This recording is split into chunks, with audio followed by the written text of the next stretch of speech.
Gagawa po ako ngayon ng baduya. So, ayan siya. 2 piraso lang ang nagawa ko. Ayan. Aking pinaghirapan. Pero mukhang natutong na siya, oh. Dahil sa real, natutong siya, oh. Tingnan natin mamaya. Babalikan mo ko iyan. Ano nga yun? Babalikon? Ano nga babalikon? Analisi?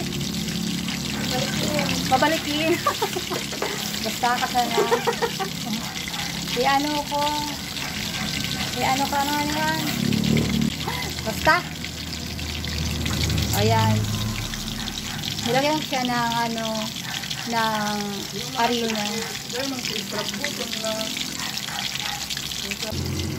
Yung baduya ako ngayon, yan. Ito na. Luto ng aking baduya.